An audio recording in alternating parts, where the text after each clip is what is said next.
Hello everyone and welcome to Cinderful Gaming. In today's video we're going to look at getting started with the Death Guard in Warhammer 40,000, building a force based around the Flyblown Host Christmas Advent Calendar detachment. You can find the rules for this detachment including enhancements and stratagems free to download on warhammercommunity.com.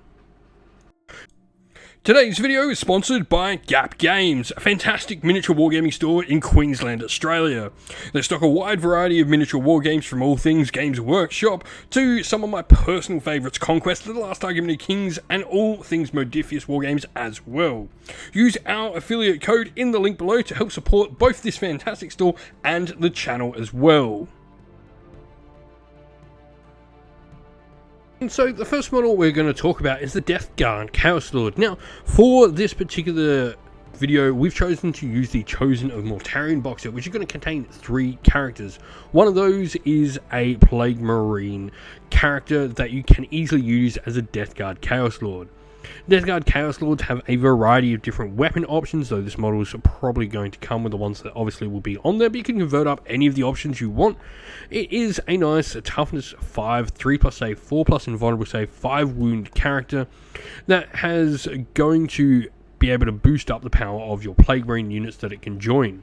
Now, the Chaos Lord rule means while this model is leading a unit, each model in that unit, when they make an attack, can reroll hit rolls of 1, and the Desiccation Conduit means while an enemy unit is within contagion range of this model at the end of the turn, roll 1d6 on a 4+, they suffer d3 mortal wounds. So, just straight up, a nice character that's going to give some extra punch, and going to give extra punch to the unit he joins as well. Next, in the Chosen of Mortarion box set, there's a Malignant Plaguecaster. This Death Guard Psyker is a toughness 5, 4 wound 3+ save hero. He's got his Plague Wind at range, which is a psychic torrent weapon that does have a hazardous profile to boost up the amount of attacks and the strength and AP of the weapon to d6 plus 3 attacks, strength 6, minus 2 AP, and damage d3. He also has lethal hits in combat and with his Plague Bolt Pistol as well at range, which can give you some nice psychic damage in melee as well. Now, a Gift of Contagion Psychic means in your shooting phase, you can select an enemy unit within 18 inch invisible to the Psycho, roll a dice. On a 1, the Psycho suffers d3 mortal wounds, but on a 2+, till the start of your next shooting phase, each time a model in that enemy unit makes melee attack, they subtract 1 from their wound rolls. Pestilent Fallout is your other psychic ability, where in your shooting phase after this model shot, if one or more of those attacks were made with Plague Wind and scored a wound against an enemy infantry unit, until the start of your next turn you subtract 2 from that move characteristic and their advance and charge rolls. A really powerful ability to slow down your opponent's enemy infantry. This model can join units as well, and those units being Plague Marines. Lastly, in the Chosen of Mortarion box set, we have the third character, a Noxious Blightbringer. This model has a plasma pistol at range, and its Cursed Plague Bell is a lethal hits damage to no AP weapon in combat. Its Sickening Vitality ability means while this model is leading a unit, and you can reroll advance and charge rolls for those units. And speaking of leading units, this unit can lead Plague Marines, but you can attach the model to a Plague Marine unit even if another leader has already been attached to it. And if you do so, you simply just add it on, and when the unit dies, they split off into 2 separate characters. The Bell Tolls aura means while an enemy unit is within contagion range of this model, each time a Battle Shock test or leadership test is taken, the enemy unit has to subtract 2 from their tests as well. Now, moving on to battle line, we of course are going to look at Plague Marines. This detachment wants to focus on infantry, so we're going to have plenty of these in the force. Plague Marines can be built in a variety of different ways, and some fantastic miniatures for them. They're a toughness 5, 3+ save, 2 wound unit with objective control 2 as well, which is really nice. They can be taken in some rather odd unit sizes, 7 being the one the standard box comes in, and that's probably what we'll focus on here, as that's going to make your initial sort of buy-in that little bit cheaper.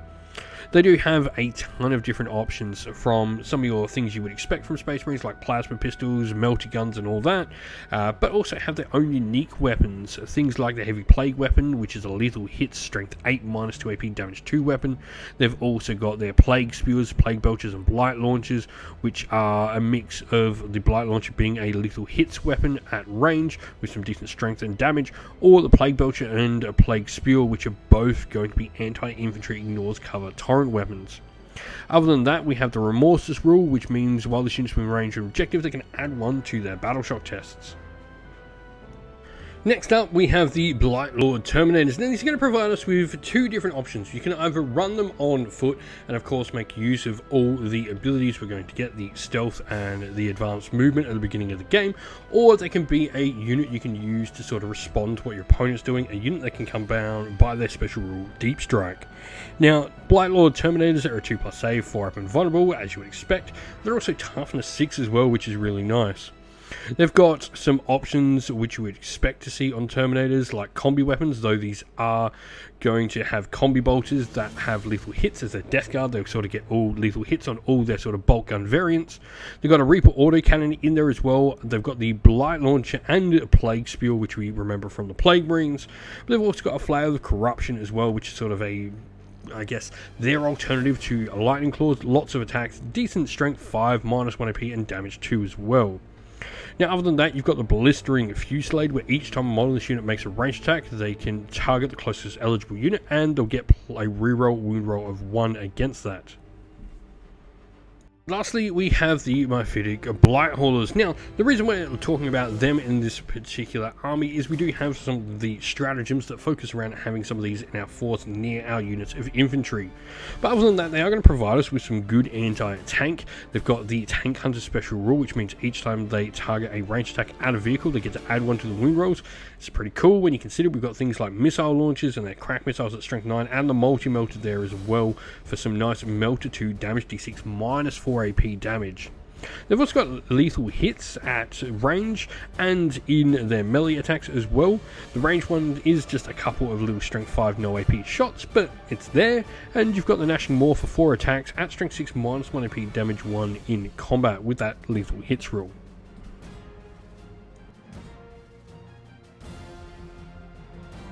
Now, our list is obviously going to be for the Death Guard and the Flyblown host. This gives us the Verminous Haze rule, which means Death Guard infantry units from our army that are not embarked within a transport have Scouts 5-inch and stealth abilities. So, some pretty cool abilities there. Like I said, this could be used for the Blightlord Terminators, or you could use them as a deep striking unit to respond. And so, first of all, for our characters, we have a Death Guard Chaos Lord. This model is equipped with a Plague Fist and Plague Bolt Pistol, and then we've also given them the enhancement of the Droning Chorus. What this does is ranged weapons equipped by models in the Bearer's unit will have the Assault rule, which is pretty cool, allowing us to move our units even faster. We then have a Malignant Plague Caster with the enhancement Rejuvenating Swarm. This allows the model to heal all of its wounds, which is pretty cool. This is particularly useful for the fact that, you know, his potential hazardous rolls with his magic might come back and hurt him. And then we also have the Noxious Blightbringer.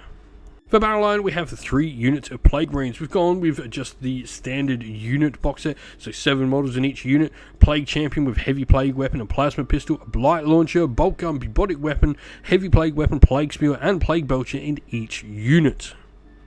For infantry, we have a unit of Blightlord Terminators. This has 5 models in the unit with 2 combi weapons, a Flail, the Plague Spear, and Reaper autocannon. And then we have the vehicle units. We have 3 separate individual models, all Mephitic Blight Haulers. We hope that you found this video helpful in getting started with Warhammer 40,000, and that it was able to give you some ideas and inspiration to start your own force in the game.